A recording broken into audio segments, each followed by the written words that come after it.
हम लोगों का डीबी हो गया 4 जून को और हम लोगों का नाम मेरिट लिस्ट में नहीं आता है। अगर आपके सेकंड लिस्ट वाले ज्यादा नंबर वाले थे तो हमें फर्स्ट डीबी के लिए क्यों बुलाया गया? सारा चीज सही है, हम लोग इसी उम्मीद में है कि हम लोग भी मेरिट में आएंगे, लेकिन पता चल रहा है कि सेकंड में जो 121 को आए थे उन लोग का सिलेक्शन 83 को का हुआ। फिर से जांच बैठाया जाए ताकि हम लोग को पता चले कि हम लोग का आखिर कमी क्या है। अगर नंबर कम हो तो हम लोग खुद सेटिस्फाइड हो जाएंगे कि हम लोग का नंबर कम है, इसलिए नहीं।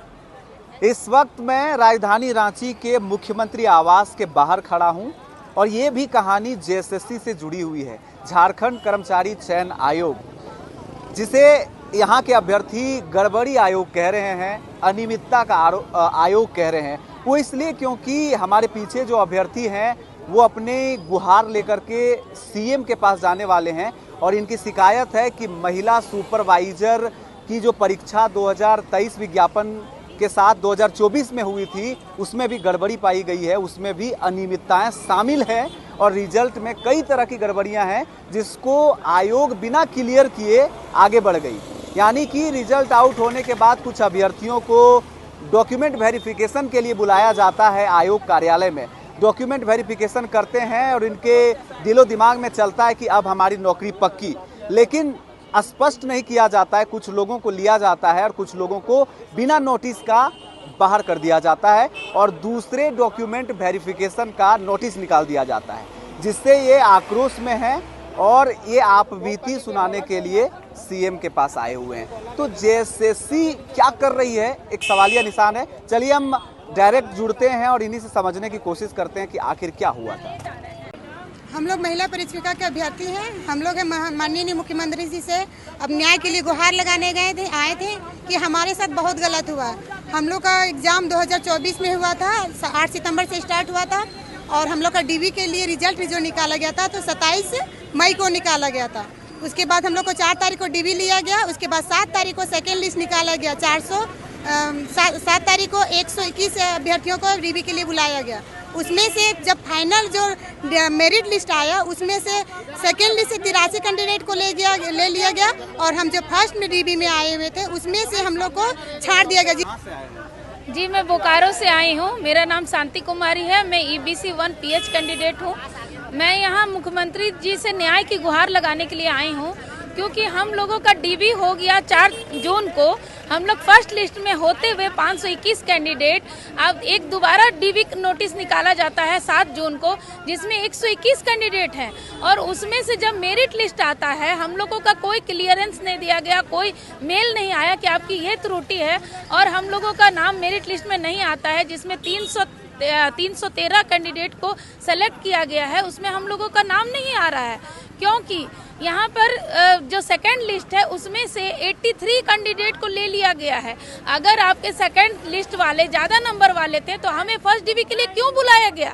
अच्छा, एक सेकंड मैम, लगता है कि जेएसएससी वाकई में परीक्षा में गड़बड़ी की है। सर, परीक्षा में गड़बड़ी की है तो नहीं जान सकते, लेकिन रिजल्ट में तो गड़बड़ी किए हैं। रिजल्ट में गड़बड़ी है जी सर। आप 521 को पहले बुलाएं तो उनका क्लियर होना चाहिए, तभी आप सेकंड के लिए बुलाइएगा। जब उन लोग का कुछ त्रुटि हो तभी आप वैकेंट रखिएगा, ठीक ना? कोई सूचना नहीं दी? नहीं, कोई सूचना नहीं है। हम लोग सारा चीज सही है, हम लोग इसी उम्मीद में है कि हम लोग भी मेरिट में आएंगे, लेकिन पता चल रहा है कि सेकंड में जो 121 को आए थे उन लोग का सिलेक्शन 83 को का हुआ और हम लोग को बिना नोटिस भेजे बस हम लोग को मतलब मेरिट लिस्ट से निकाल दिया गया। हम बोकारो से आए हैं सर। आप भी परीक्षा में सफल थे, डीबी हुआ था? जी सर। उसके बाद देख रहे मेरिट लिस्ट में मेरा एप्लीकेशन नंबर ही नहीं दिया गया है और कोई नोटिस भी नहीं दिया गया, कोई ईमेल भी नहीं। क्या कहेंगे? हम उनसे जानना चाहते हैं कि जेएसएससी से पूछे कि ऐसा क्यों कर रहे हैं। वो ऐसा नहीं करना चाहिए ना।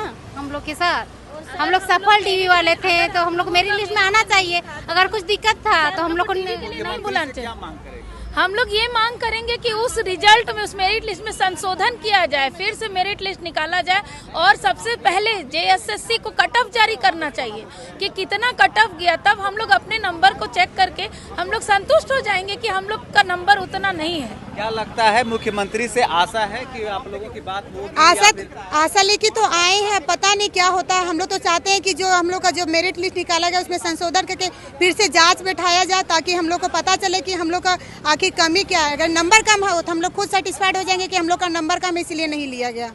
चलिए, बात कुल मिलाकर यही है कि जेएसएससी अर्थात गड़बड़ियों और अनियमितताओं का आयोग बन गई है। चाहे कोई भी परीक्षा जेएसएससी आयोजित करती है, रिजल्ट आते आते गड़बड़ी के आरोप लग जाते हैं और अभ्यर्थी कभी मुख्यमंत्री आवास आते हैं, कभी राज्यपाल भवन जाते हैं, तो कभी वो हाईकोर्ट का दरवाजा खटखटाते हैं और ना जाने कई बार आंदोलन करते हैं, सड़कों पर उतरते हैं। तो झारखंड कर्मचारी चयन आयोग आखिर उनके जो अधिकारी हैं, उनके जो सचिव हैं और उनके भीतर जो कार्य करने वाले लोग हैं, आखिर किस तरह से कार्य करते हैं, कार्यशैली पर ही सवाल खड़ा किया जा रहा है। जेएसएससी सीजीएल एक मुद्दा जो कि गहराया हुआ है, दूसरा सहायक आचार्य का मुद्दा जो कि अभी इसी प्लेटफॉर्म पे, इसी चैनल पे हम लगातार आपको दिखा रहे हैं, और तीसरा आप यहाँ पर देखेंगे 2023 के विज्ञापन पर परीक्षा होती है 2024 में महिला पर्यवेक्षिका यानी कि महिला सुपरवाइजर का, और यहाँ पर भी फर्स्ट डीबी का रिजल्ट क्लियर किए बगैर ही सेकेंड डीबी का नोटिस दिया जाता है, और जो फर्स्ट डॉक्यूमेंट वेरिफिकेशन में जो अभ्यर्थी शामिल होते हैं उनको कोई क्लियरेंस या स्पष्टता नहीं दी जाती है, सूचना भी नहीं दिया जाता है कि आखिर आपका क्यों नहीं हुआ।